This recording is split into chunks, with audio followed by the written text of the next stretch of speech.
আজকে পক্ষে নেব। তো যুদ্ধ শুরু হবে। ভগবানকে যুগেশ্বর প্রথম দিকও দেখবেন।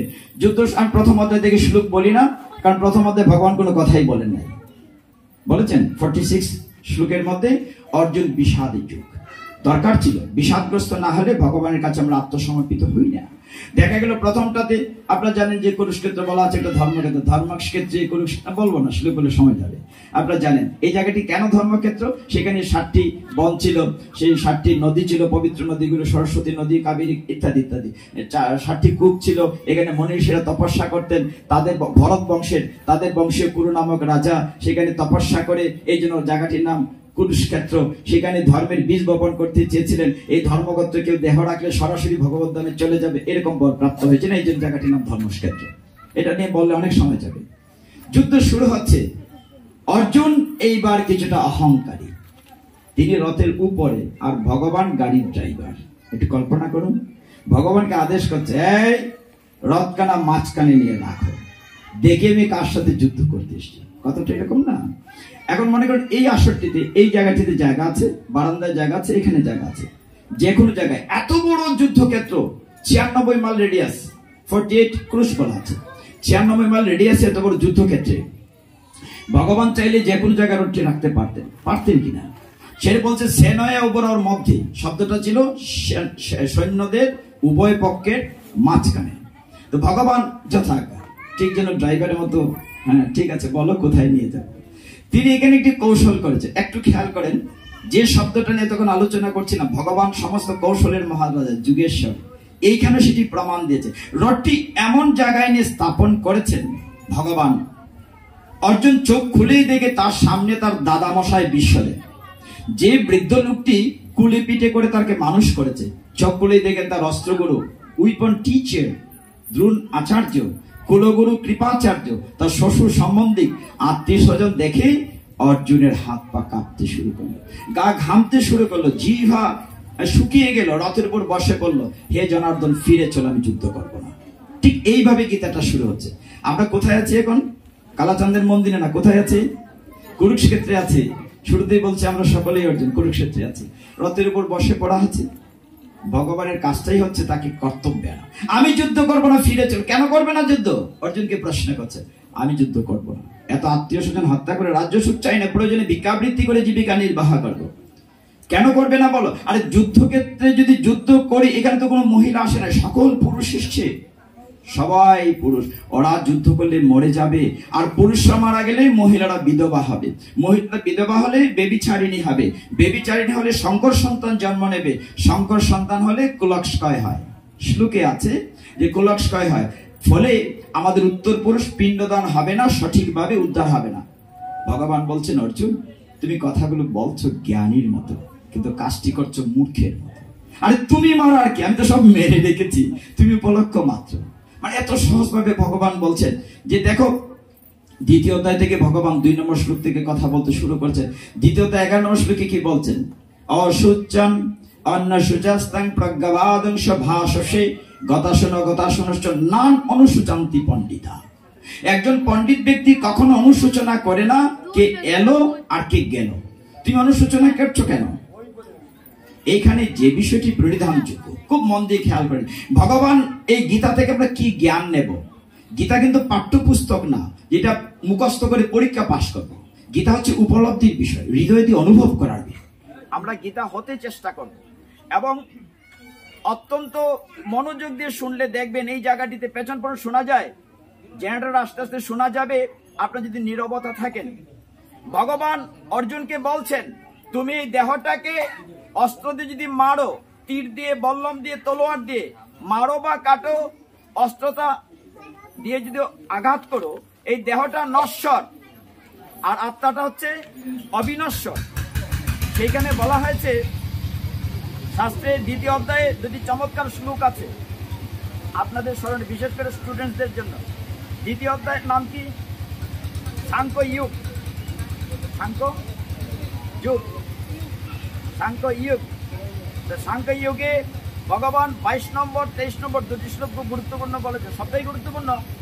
23 নম্বর শ্লোকে ভগবান বলছেন, ন এনম চিন্তন্তি শস্ত্রাণি ন এনম দহতি পাবকঃ ন চৈনম ক্লেদয়ন্তপ ন সুশৈতি মারুতঃ। আত্মাকে অস্ত্র দিয়ে কাটা যায় না, আগুনে পোড়ানো যায় না, জলে ভিজানো যায় না, বাতাসে উড়ানো যায় না। আত্মা অবিনশ্বর আর দেহটা নশ্বর। সেটি কেমন? তার আগের শ্লোকে বলছেন, খ্রিস্টচন্দ্র একটা শ্লোক আছে, বাসামসি জীর্ণানি অতা বিহায় নবানি গৃহ্ণাতি নরূপরানি তথা শরীরানি বিহায় জীর্ণানি অন্যান্য সংজ্ঞাতি নবানি দেহি। যারা ঠুট মিলাচ্ছে আমার খুব ভালো লাগছে। আমরা যখন টি গার্ডেনে যাই, যে সুরমা চা বাগান, বিভিন্ন চা বাগান, ওদেরকে আমরা খুব অশ্রদ্ধার সাথে কুলি বলি, চা শ্রমিকদেরকে। কিন্তু আজকাল অবাক হয়ে যাবেন, আমাদের জেলা শহর হবিগঞ্জে আমি থাকি, শহরের চাইতে ওই প্রত্যন্ত চা বাগানের ছেলেমেয়েরা প্রচন্ড গীতা চর্চা করে। যখন ঠুট নড়ে আমার খুব আনন্দ হয়, যেমন এখানে মামনিরা সাথে সাথে বলছে, তার মানে দে লার্ন ইট। তো ভগবান বলছেন, তো আত্মাটি কি করে? যখন এই দেহটি পুরনো হয়ে যায়, যেমন আমরা বস্ত্র পুরানো হলে ফেলে দেই, নতুন কাপড় পরি, এই দেহটি যখন তার পছন্দ হয় এটি ছেড়ে দিয়ে অন্য দেহ ধারণ করে। এটা যে দ্বিতীয় অধ্যায়ের মূল বিষয়। আমি এটা এখানে সুন্দর দুটি গল্প ছিল, বলবো না, সময় গুলোতে পারবো না। তো অর্জুন এখানে যে জ্ঞানটি নিয়েছেন ভগবানের কাছ থেকে, ভগবান বলছেন, তুমি যে দেহটাকে মারবে কাটবে বলে দুশ্চিন্তা করছো, তুমি যদি নাও মারো দেহটা এমনি মরে যাবে। এটি হচ্ছে গীতার জ্ঞান। যেমন এই যে বৃদ্ধ পিতাজিরা আছেন বা বৃদ্ধ মাতাজিরা আছেন, মনে করেন তার নাম শ্যামল প্রভু, তিনি ছোটবেলায় শ্যামল ছিলেন, এই 80 বছর শ্যামল, কিন্তু ইনি কি কোটি কোটি টাকা খরচ করলে আবার ছোট বালক হতে পারবেন? যে মাতাজি বৃদ্ধা, তিনি কি ইচ্ছে করলে আবার ছোট মামনি হতে পারবে? তার মানে কি আমার এই দেহটা মরে গেছে, কিন্তু আমরা মনে মনে ভাবি হাইরে আমি বোধহয় আগের পথে যাচ্ছি, কিন্তু না, প্রথমে দেহটা। ওই জ্ঞানটি গীতা দিচ্ছে, এইটা বলার জন্য এত কথা। ভগবান বলছেন, অর্জুন তুমি যে দেহ নিয়ে দুশ্চিন্তা করছো, তুমি যদি মারো এক কথা, নাও যদি মারো দেহটা এমনি মরে যাবে। কাজে তুমি দেহ নিয়ে চিন্তা, দেহস্মিন কৌমারং জড়যথা, দেহ নিয়ে তুমি চিন্তা করছো কেন? দ্বিতীয় অধ্যায়ে আরো কিছু গুরুত্বপূর্ণ শ্লোক আছে, যেমন এই যে জাতস্য ধ্রুবং মৃত্যুর ধ্রুবং জন্ম মৃত্যুস্য, এরকম করে ভগবান বলে গিয়েছে। আমরা আরেকটু আগাই, যেতে যেতে তৃতীয় অধ্যায় কি নাম? কর্মযুগ। কর্মযুগে মূলত, যদিও আগের অধ্যায়ে বলা হয়েছে মা ফলেষু কদাচিৎ, কর্মযুগে সারমর্ম সেটাই, কর্মে আমার অধিকার আছে, ফলে আমার অধিকার নাই।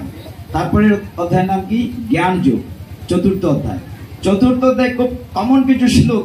আমরা যখন বিভিন্ন প্রোগ্রামে যাই, বড় বড় নেতা ডিসিএস ওরা আসেন, ইগন আসেন, তখন গীতা পাঠ এবং ওই গ্রন্থ পাঠের আহ্বান করা হয়।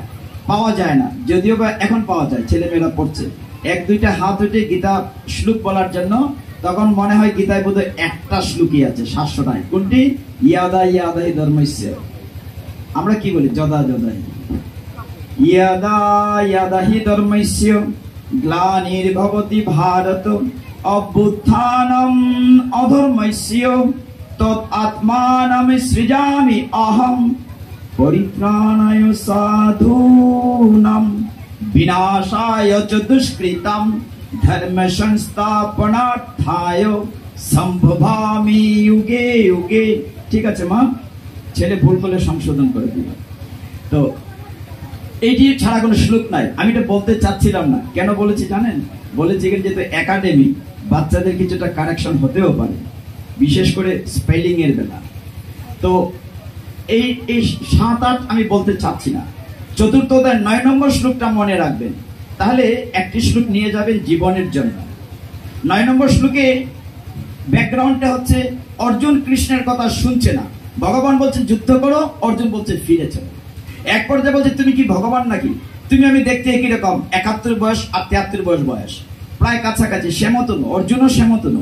তো বলছে না, আমি তোমার কথা শুনি না, তোমার জন্ম তো আমার জন্ম একই রকম। মানুষ, ওই যে মানুষ এমতনম আশ্রিত অবজানন্তি মাম মোড়া, একটা শ্লোক আছে না, যে মোড়ারা আমাকে বুঝতে পারে না আমি যে মনুষ্য লীলা করছি।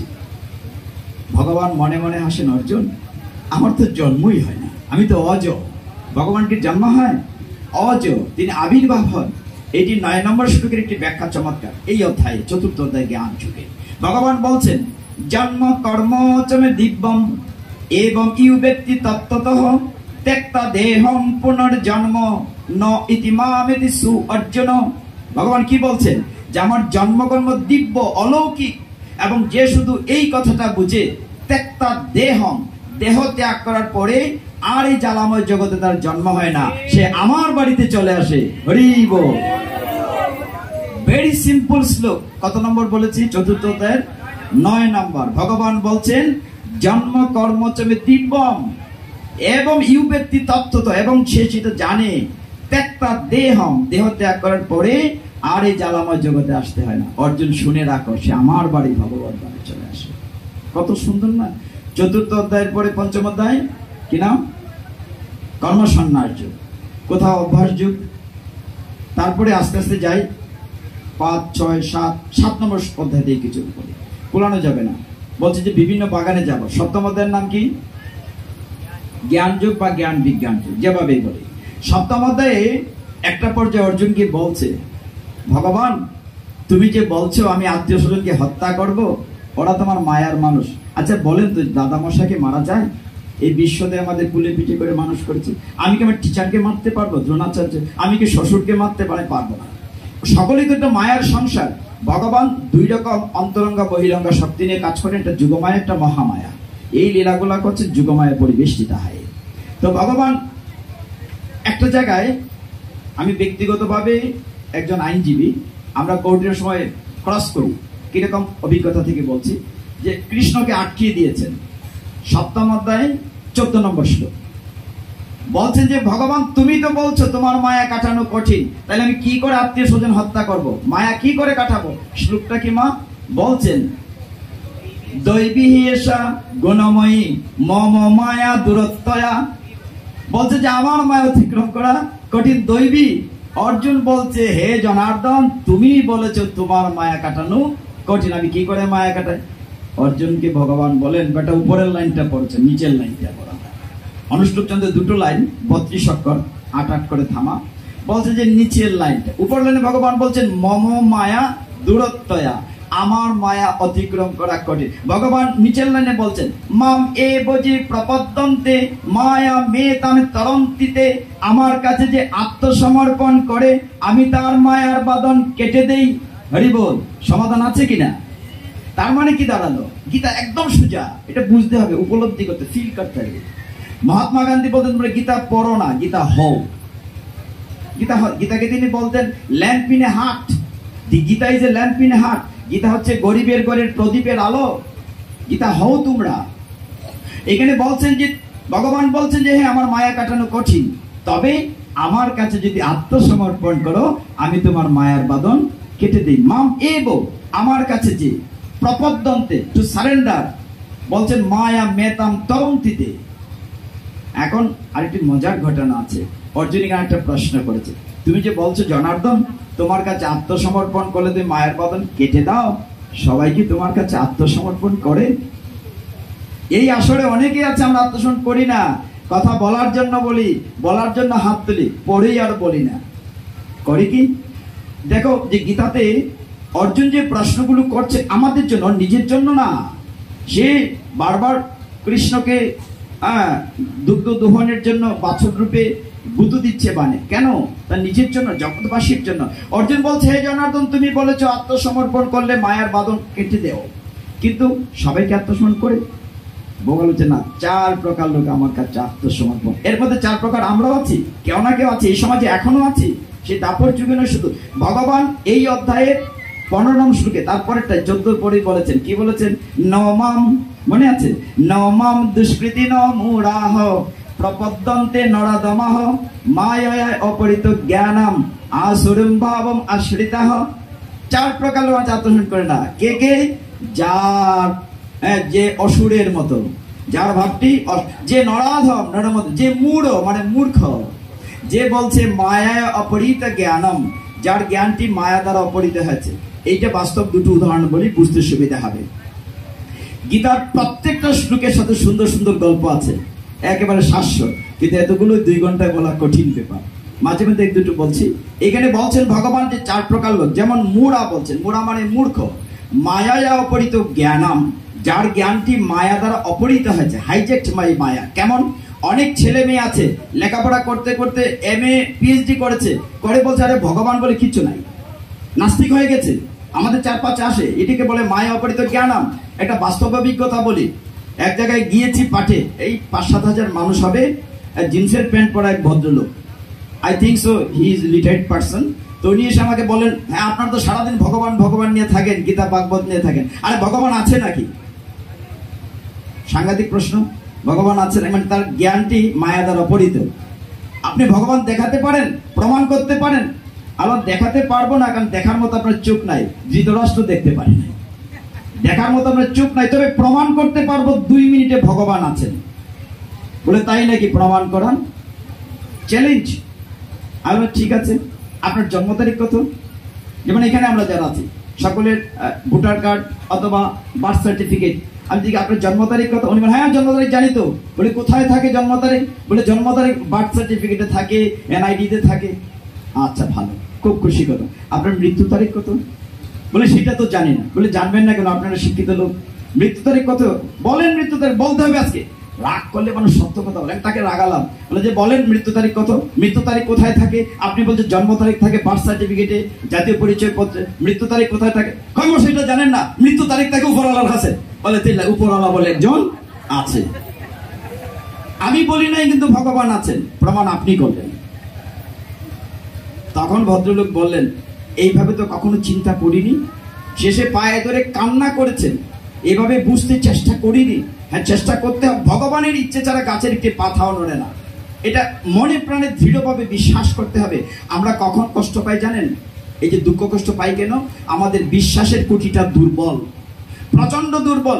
আপনার ঘরে মনে করেন রাধা গোবিন্দ আছে কিংবা গোপাল আছে, পুজো করছেন সারা বৎসর, কিন্তু ঘরে যদি কারো অসুখ বিসুখ হয়, দৌড় দেন বিপদ নাসিনে গেছে, মা গো বিপদ নাসি মানসা করছে, জোড়া ফাটা দিব। গর গোপাল রাধা গোবিন্দ মনে মনে হয় দেখলাই নি তামসাবা, 364 দিন আমার পূজা করলো, আর একটা অসুখ হয়েছে আমার বিশ্বাস নাই, ঠিক না? দৌড় দে মানসা করবার লাগে। না না, বিশ্বাসের খুঁটিটাকে দৃঢ় করতে হবে। বিশ্বাসে মিলাই কৃষ্ণ, তর্কে বহু।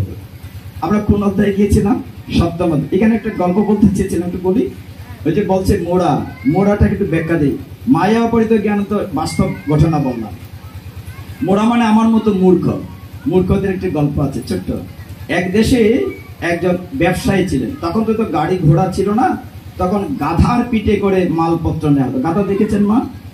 ঘোড়ার ছোট ভাই, মানে ঘোড়ার মতো তো বড় না, কানগুলো আমার মতো লম্বা লম্বা। সে গাধা আবার কেমন জানো, যে গাধার পিঠে বোঝা বেশি না দিলে সে যায় না, বেশি করে বোঝা দিলে সে হাঁটে। তো এই ভদ্রলোক ব্যবসায়ী, তিনি সাধারণত তুলার ব্যবসা করতেন। গাধার পিঠে করে তুলা নিয়ে এক নগর থেকে আরেক নগরে গিয়ে বিক্রি করতেন। কিছুদিন পরে দেখলেন তার ব্যবসা ভালো যাচ্ছে না। ওই সময় রাইট লেগেছে, লবণের খুব চাহিদা। তিনি লবণের ব্যবসা শুরু করলেন। আমার পিঠে মানে গাধার পিঠে খুব বড় বড় বস্তা দিয়ে প্রতিদিন লবণ নিয়ে যায়। মন দিয়ে খেয়াল করো, মুড়ো মানে মূর্খের কথা বলছে। 4 জন না আত্মসমর্পণ করেন, আমাদের হচ্ছে মুড়ো। তো গাধাটি যেতে যেতে রাস্তার মধ্যে একটি ছোট ডুবা পেয়েছে। ডুবা তো বুঝি, কম জল, গভীর না।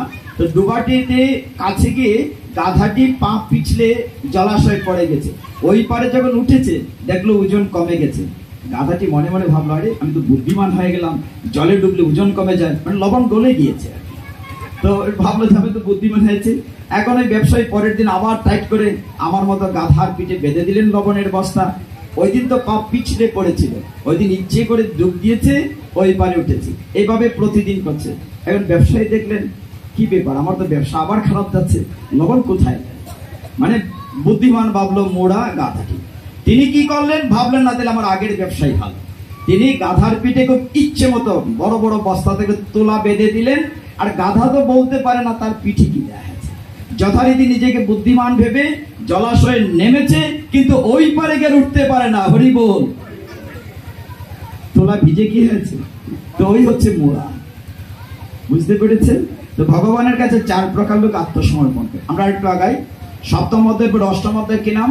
অক্ষর ব্রহ্ম যুগ। অক্ষর ব্রহ্ম যুগে একটি শ্লোক আপনাদের এই হলের ভিতরে লেখা আছে। কোনটি লেখা আছে? অন্তকালে চ মাম এব স্মরণ মুক্তা কেনে করেন। অসম্ভব চমৎকার একটি শ্লোক। আজকে যে বাসায় কিছুক্ষণ বসেছিলাম, শ্রীবাস পাল প্রভুর বাসায়, এটা এই মজার বাস্তব কথাটাকে বলি। আগে আগে মুরব্বীরা নাম রাখতেন ছেলে মেয়েদের সুন্দর, মধুসূদন, কানাই, নিতাই, জগন্নাথ, শ্রীবাস। আর আজকালকার যে নামের সিঁড়ি হয়েছে শুনলে অবাক হবে। এক জায়গায় গিয়েছে, এরকম দুটো ছেলে বসে আছে, আমি জিজ্ঞাসা করলাম, এই ছেলে তোমার নাম কি? আমার নাম জল্টু। জল্টু জল্টু হচ্ছে, ঠিক আছে তোমার পাশেটা কি? বলে ভাই। তোমার ভাইয়ের নাম কি? ভাইয়ের নাম বল্টু। আমার নাম জল্টু, ভাইয়ের নাম বল্টু। মামনিরা আজকাল কোথাও কোথাও এমন, এখানে না, এখানে মামনিরা ভালো, কোথাও কোথাও এমন নাম লিখে ন্যান্সি, ফ্যান্সি, ক্যান্সি, মানে এত স্টাইল হতে হতে ওগুলো ভুলে গেছে। নামের যে কত মাহাত্ম, ইউ কান্ট ইমাজিন। নামের অত্যন্ত গুরুত্বপূর্ণ আছে, না হলে সনাতন ধর্ম এত বিজ্ঞান ভিত্তিক, সত্যের বাতি জ্বালায় কেন নাম নেই? এমনি তো নাম রাখলে পারতো কিনা? অসম্ভব রকম সাইন্টিফিক। নামকরণ একটি 10 সংস্কার, একটি সংস্কার। আমাদের সনাতন শাস্ত্রে সর্ববর্ণে 10 সংস্কার আছে। 10 সংস্কারের কথা বলবো না, গীতায় থাকবো। এই যে চূড়াকরণ আছে, পুংসবন আছে, গর্ভাধান আছে, অন্নপ্রাশন আছে, বিবাহবন, 10টা সংস্কার, এর মধ্যে একটি নামকরণ আছে। তো এই অধ্যায়ে কত নম্বর শ্লোক? অন্তকালে 8-এর 5 নম্বর। 5 নম্বর শ্লোকে বলা হচ্ছে অন্তকালে চ মাম এব স্মরণ মুক্তা কালে বড়ম। তারপর লাইন, যে প্রয়াতি সমদ ভাবম।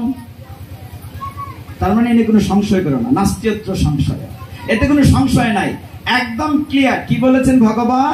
যে অন্তকালে, মৃত্যুর আগে যদি আমার নাম স্মরণ করো তাহলে আমার বাড়িতে চলে আসতে পারবে। তাইলে বলবেন সারাদিন এই গীতার ক্লাসে বা উৎসবে নাম জপ করার দরকারটা কি? সারা বছর কষ্ট করার, এই নিয়ম মাস, কার্তিক মাস গেলে করার দরকার, ফেরত কাটি দরকার গীতা। মরবার আগে একবার নাম নিব ভগবানের বাড়ির জন্য। আমার কথা না, ভগবান গীতায় বলেছেন। ভগবান বলেছেন না, অন্তকালে চ মা বেম স্মরণ মুক্তা কালে বরম। ভগবান বলছেন যে মৃত্যুর পূর্বে আমার নাম নিলে আমার বাড়িতে আসতে, ক্লিয়ার পাসপোর্ট ভিসা দেওয়া হয়েছে।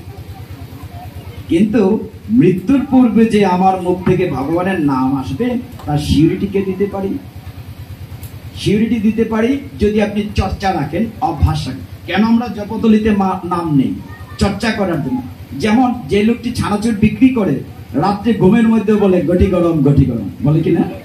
আর ওই যে ঢাকার বাস দেখলাম, বিয়ানী বাজার থেকে যাচ্ছে ঢাকার বাস, ঢাকার বাসের যে কন্ট্রাক্টর রাত্রেবেলা বালিশের মধ্যে থাবা দিয়া করে ঢাকা ঢাকা ঢাকা, কারণ এটা সে প্রতিদিন অভ্যাস করছে।